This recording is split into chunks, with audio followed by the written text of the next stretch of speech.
ಕನ್ಯಾ ರಾಶಿಯವರ ಜೀವನದಲ್ಲಿ ಒಂದು ಅದ್ಭುತವಾದ ಒಂದು ದೈವಿಕವಾದ ಹೊಸ ಅಧ್ಯಾಯ ಶುರುವಾಗೋ ಸಮಯ ಬಂದಿದೆ.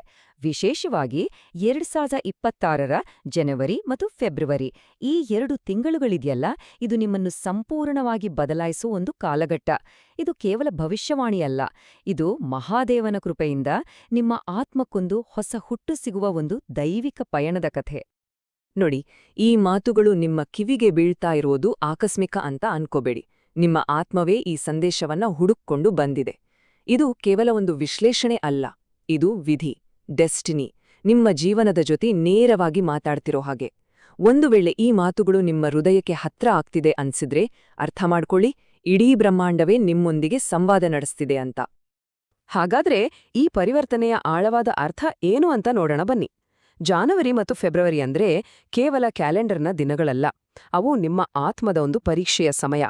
ನಿಮ್ಮ ಹಳೆಯ ನಾನು ಅಂದ್ರೆ ನೋವುಂಡ ಗೊಂದಲದಲ್ಲಿದ್ದ ವ್ಯಕ್ತಿತ್ವವನ್ನ ಹಿಂದೆ ಬಿಟ್ಟು ಒಂದು ಹೊಸ ಶಕ್ತಿಯುತ ನಾನುವನ್ನ ಸ್ವಾಗತಿಸುವ ಪುನರ್ಜನ್ಮದ ಕಾಲ ಇದು. ಕನ್ಯಾ ರಾಶಿಯವರದ್ದು ಒಂದು ವಿಶೇಷವಾದ ಸ್ವಭಾವ. ಎಲ್ಲವೂ ಪರ್ಫೆಕ್ಟ್ ಆಗಿರ್ಬೇಕು ಅಲ್ವಾ? ಆದ್ರೆ ಕಳೆದ ಸ್ವಲ್ಪ ಸಮಯದಿಂದ ಇದೇ ಗುಣ ನಿಮ್ಗೆ ದೊಡ್ಡ ಭಾರ ಆಗ್ಬಿಟ್ಟಿದೆ. ನಿಮ್ಮನ್ನೇ ನೀವು ಅತಿಯಾಗಿ ಪ್ರಶ್ನೆ ಮಾಡ್ಕೊಂಡಿದ್ದೀರಿ. ನಡೆದ ಪ್ರತಿಯೊಂದು ಸಣ್ಣ ತಪ್ಪುಗಳಿಗೂ ನೀವೇ ಕಾರಣ ಅಂತ ನಿಮ್ಮನ್ನೇ ನೀವು ದೂಷಿಸ್ಕೊಂಡು ಬಂದಿದ್ದೀರಿ. ನೀವು ಹಾಕಿದ ಶ್ರಮಕ್ಕೆ ಬೆಲೆನೇ ಸಿಗಲಿಲ್ಲ. ನಿಮ್ಮ ಪ್ರಾಮಾಣಿಕತೆಗೆ, ನಿಮ್ಮ ನಿಷ್ಠೆಗೆ ತಿರಸ್ಕಾರವೇ ಉತ್ತರವಾಗಿ ಬಂತು. ತುಂಬಾ ಹತ್ರ ಅನ್ಕೊಂಡಿದ್ದ ಸಂಬಂಧಗಳೇ ದೂರವಾದವು. ಮನಸ್ಸಿನೊಳಗೆ ಹೇರ್ಕೊಳ್ಳಲಾಗದ ಒಂದು ಮೌನ ನೋವು, ಒಂದು ಅತೃಪ್ತಿ, ನನ್ನಲ್ಲೇ ಏನಾದ್ರೂ ತಪ್ಪಿದೆಯಾ ಅನ್ನೋ ಪ್ರಶ್ನೆ ನಿಮ್ಮನ್ನು ದಿನವೂ ಕಾಡ್ತಿರ್ಬೋದು. ಆದ್ರೆ ಒಂದು ವಿಷಯ ನೆನ್ಪಿಡಿ, ನೀವು ಅನುಭವಿಸಿದ ಈ ಪ್ರತಿ ನೋವಿಗೂ ಒಂದು ದೈವಿಕ ಕಾರಣವಿದೆ. ನಾನು ಇಷ್ಟೆಲ್ಲ ಪ್ರಯತ್ನ ಪಡ್ತಾ ಇದ್ರೋ ಯಾಕೆ ಏನೂ ಸರಿ ಹೋಗ್ತಿಲ್ಲ? ಈ ಒಂದು ಪ್ರಶ್ನೆ ನಿಮ್ಮನ್ನು ಒಳಗೊಳಗೆ ಸುಡ್ತಿರಬಹುದು. ನಿಮ್ಮ ಶಕ್ತಿಯೆಲ್ಲ ಖಾಲಿಯಾದ ಹಾಗೆ ಒಂದು ರೀತಿ ಹತಾಶೆ ನಿಮ್ಮನ್ನು ಆವರಿಸಿರಬಹುದು. ಆದ್ರೆ ಈಗ ಪರಿಸ್ಥಿತಿ ಬದಲಾಗ್ತಿದೆ. ಒಂದು ಸೂಕ್ಷ್ಮವಾದ ಆದ್ರೆ ತುಂಬಾನೇ ಆಳವಾದ ಬದಲಾವಣೆ ನಿಮ್ಮೊಳಗೆ ಶುರುವಾಗಿದೆ. ನಿಮ್ಮ ದೃಷ್ಟಿ ಇದೆಯಲ್ಲ, ಅದು ನಿಧಾನವಾಗಿ ನಿಮ್ಮನ್ನು ದೂಷಿಸೋದ್ರಿಂದ ನಿಮ್ಮನ್ನು ಅರ್ಥ ಮಾಡ್ಕೊಳ್ಳೋ ಕಡೆಗೆ ತಿರುಗ್ತಿದೆ. ಇದುವೇ ಆ ಮಹಾಪರಿವರ್ತನೆಯ ಮೊದಲ ಹೆಜ್ಜೆ. ನೋಡಿ, ಈ ದೈವಿಕ ಪಯಣಕ್ಕೆ ಒಂದು ರೀತಿಯ ರೋಡ್ ಮ್ಯಾಪ್ ಇದೆ. ಜಾನ್ವರಿ ಆರಂಭದಲ್ಲೇ ನಿಮ್ಮ ಹಳೆಯ ಕರ್ಮಗಳ ಶುದ್ಧೀಕರಣ ಶುರುವಾಗುತ್ತೆ. ಜಾನ್ವರಿ 6ರ ಸುಮಾರಿಗೆ ವಿಘ್ನ ನಿವಾರಕ ಗಣಪತಿಯ ಕೃಪೆಯಿಂದ ನಿಮ್ಮ ಯೋಚನಾ ಕ್ರಮದಲ್ಲೇ ಒಂದು ದೊಡ್ಡ ಬದಲಾವಣೆಯಾಗುತ್ತೆ.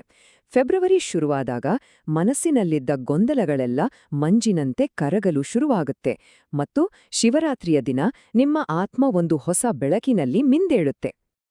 ಈ ಇಡೀ ಸಮಯದಲ್ಲಿ ಶಿವನ ಶಕ್ತಿ ಸೈಲೆಂಟ್ ಆಗಿ ಕೆಲಸ ಮಾಡುತ್ತೆ, ಯಾವುದೇ ಗದ್ಲ ಗಲಾಟೆ ಇಲ್ಲದೆ. ನಿಮ್ಮ ಜೀವನದ ಹಳೇ ನೋವಿನ ಪದರಗಳನ್ನ, ಭಾರವನ್ನ ಆತ ನಿಧಾನವಾಗಿ ತೆಗೆದುಹಾಕ್ತಾನೆ. ಇದು ನಿಮ್ಮ ಆತ್ಮದ ಒಂದು ರೀತಿಯ ಕ್ಲೆನ್ಸಿಂಗ್ ಪ್ರಾಸೆಸ್. ಈ ದೈವಿಕ ಪಯಣದಲ್ಲಿ ನೀವು ಒಂಟಿಯಲ್ಲ. ನಿಮ್ಮ ಜೊತೆ, ನಿಮ್ಮ ದಾರಿಯಲ್ಲಿ ದೈವಿಕ ಮಾರ್ಗದರ್ಶಕರಿದ್ದಾರೆ. ಪ್ರತಿಯೊಂದು ಗ್ರಹವೂ ನಿಮಗೆ ಒಂದು ನಿರ್ದಿಷ್ಟವಾದ ಪಾಠವನ್ನು ಕಲಿಸ್ಲಿಕ್ಕಾಗಿಯೇ ಬಂದಿದೆ. ಶನಿ ಅಂದ ತಕ್ಷಣ ಭಯಬೇಡ. ಇಲ್ಲಿ ಶನಿಯು ನಿಮ್ಮ ಪರ್ಫೆಕ್ಷನ್ ಹಂಬಲವನ್ನ ಕಡಿಮೆ ಮಾಡಿ ನಿಮ್ಮನ್ನು ನೀವು ಹೇಗಿದ್ದೀರೋ ಹಾಗೆ ಒಪ್ಪಿಕೊಳ್ಳಲು ಕಲಿಸ್ತಾನೆ. ಗುರುವು ಸ್ಪಷ್ಟತೆಯನ್ನು ಕೊಟ್ಟು ಯಾಕೆ ಹೀಗಾಯಿತು ಅನ್ನೋ ನಿಮ್ಮ ಪ್ರಶ್ನೆಗಳಿಗೆ ಉತ್ತರ ಕೊಡ್ತಾನೆ. ರಾಹು ಕೇತುಗಳು ನಿಮ್ಮ ಮನಸ್ಸಿನ ಆಳದಲ್ಲಿರುವ ಭಯಗಳನ್ನ ಹೊರಹಾಕಿ ನಿಮ್ಮನ್ನು ಶುದ್ಧೀಕರಿಸಿದ್ರೆ, ಸೂರ್ಯನು ನಿಮ್ಮ ನಿಜವಾದ ಆತ್ಮಶಕ್ತಿಯನ್ನ ಜಾಗೃತಗೊಳಿಸ್ತಾನೆ. ಇನ್ನು ಚಂದ್ರ ನಿಮ್ಮ ಭಾವನೆಗಳನ್ನ ಬ್ಯಾಲೆನ್ಸ್ ಮಾಡಿ ಲಾಜಿಕ್ನಿಂದ ಪ್ರೀತಿಯ ಕಡೆಗೆ ನಿಮ್ಮನ್ನು ಕರೆದೊಯ್ಯುತ್ತಾನೆ. ಈಗ ಬರೋಣ ಈ ಇಡೀ ಪಯಣದ ಅತ್ಯಂತ ಶ್ರೇಷ್ಠ ಕ್ಷಣಕ್ಕೆ, ಮಹಾಶಿವರಾತ್ರಿ. ಇದು ಕೇವಲ ಒಂದು ಹಬ್ಬವಲ್ಲ, ಇದು ನಿಮ್ಮ ಪರಿವರ್ತನೆಯ ಶಿಖರ, ಕ್ಲೈಮ್ಯಾಕ್ಸ್. ಹೌದು, ಈ ದಿನಾಂಕವನ್ನ ನೆನಪಿನಲ್ಲಿಟ್ಟುಕೊಳ್ಳಿ. ಫೆಬ್ರವರಿ 15, 2026. ಈ ದಿನ ನಿಮ್ಮ ಜೀವನದ ಯಾವುದೋ ಒಂದು ಹಳೆಯ ಭಾರ, ಬಹಳ ದಿನಗಳಿಂದ ಹೊತ್ತುಕೊಂಡಿದ್ದ ಭಾರ ಸಂಪೂರ್ಣವಾಗಿ ಕರಗಿ ಹೋಗುತ್ತೆ. ಇದು ನಿಮಗೆ ಸಿಗುವ ನಿಜವಾದ ಬಿಡುಗಡೆಯ ದಿನ. ಮಹಾಶಿವರಾತ್ರಿಯ ಆ ದೈವಿಕ ರಾತ್ರಿಯಲ್ಲಿ ನಿಮ್ಮನ್ನು ನೀವೇ ಟೀಕಿಸಿಕೊಳ್ಳುವ ಸ್ವಭಾವ, ನಿಮ್ಮನ್ನು ನೀವೇ ದಂಡಿಸಿಕೊಳ್ಳುವ ಮನಸ್ಸು ಮತ್ತೆ ನಿಮ್ಮ ಮೇಲೆ ನೀವೇ ಇಟ್ಟುಕೊಂಡಿದ್ದ ಅತಿಯಾದ ನಿರೀಕ್ಷೆಗಳು, ಇವೆಲ್ಲವೂ ಶಿವನ ಕೃಪೆಯ ಅಗ್ನಿಯಲ್ಲಿ ಭಸ್ಮವಾಗುತ್ತವೆ. ಆ ದಿನ ನೀವು ನೀವಾಗಿರಲು ಸಂಪೂರ್ಣ ಸ್ವಾತಂತ್ರ್ಯವನ್ನು ಪಡೆಯುತ್ತೀರಿ. ಸರಿ, ಈ ದೊಡ್ಡ ಪರಿವರ್ತನೆ ನಂತರ ನಿಮ್ಮ ಮುಂದಿನ ದಾರಿ ಹೇಗಿರುತ್ತೆ? ಈ ಹೊಸ ನೀವನ್ನು ಹೇಗೆ ಅಪ್ಪಿಕೊಳ್ಬೇಕೋ?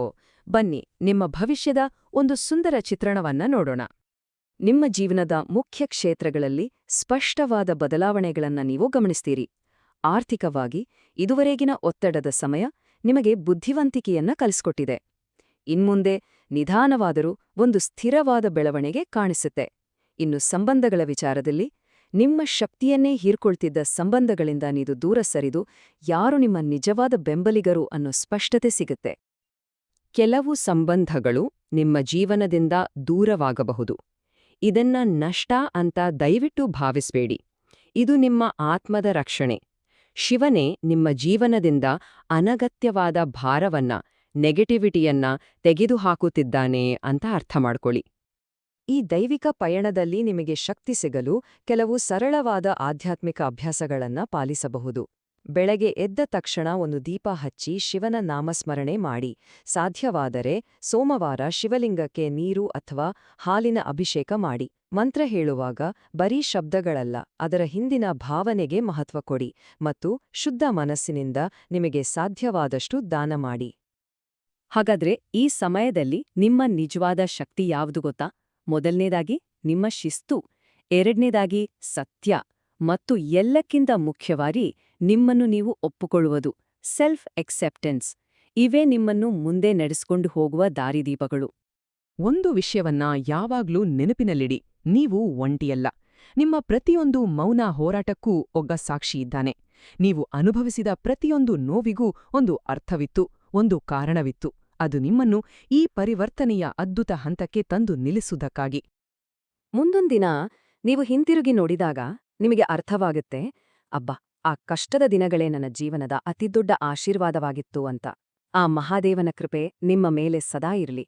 ನಿಮ್ಮ ಮನಸ್ಸಿಗೆ ಶಾಂತಿ, ಹೃದಯಕ್ಕೆ ಧೈರ್ಯ ಮತ್ತು ಜೀವನಕ್ಕೆ ಸ್ಪಷ್ಟತೆ ಸಿಗಲಿ. ನಿಮ್ಮ ದಾರಿ ಬೆಳಕಿನಿಂದ ತುಂಬಿರಲಿ.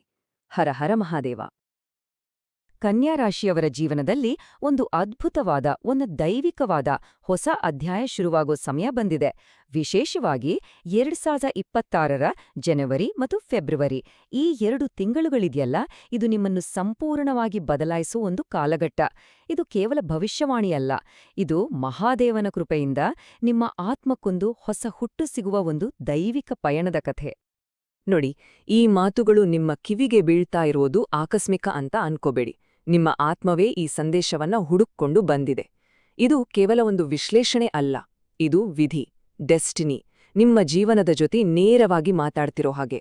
ಒಂದು ವೇಳೆ ಈ ಮಾತುಗಳು ನಿಮ್ಮ ಹೃದಯಕ್ಕೆ ಹತ್ರ ಆಗ್ತಿದೆ ಅನ್ಸಿದ್ರೆ ಅರ್ಥ ಮಾಡ್ಕೊಳ್ಳಿ, ಇಡೀ ಬ್ರಹ್ಮಾಂಡವೇ ನಿಮ್ಮೊಂದಿಗೆ ಸಂವಾದ ನಡೆಸ್ತಿದೆ ಅಂತ. ಹಾಗಾದ್ರೆ ಈ ಪರಿವರ್ತನೆಯ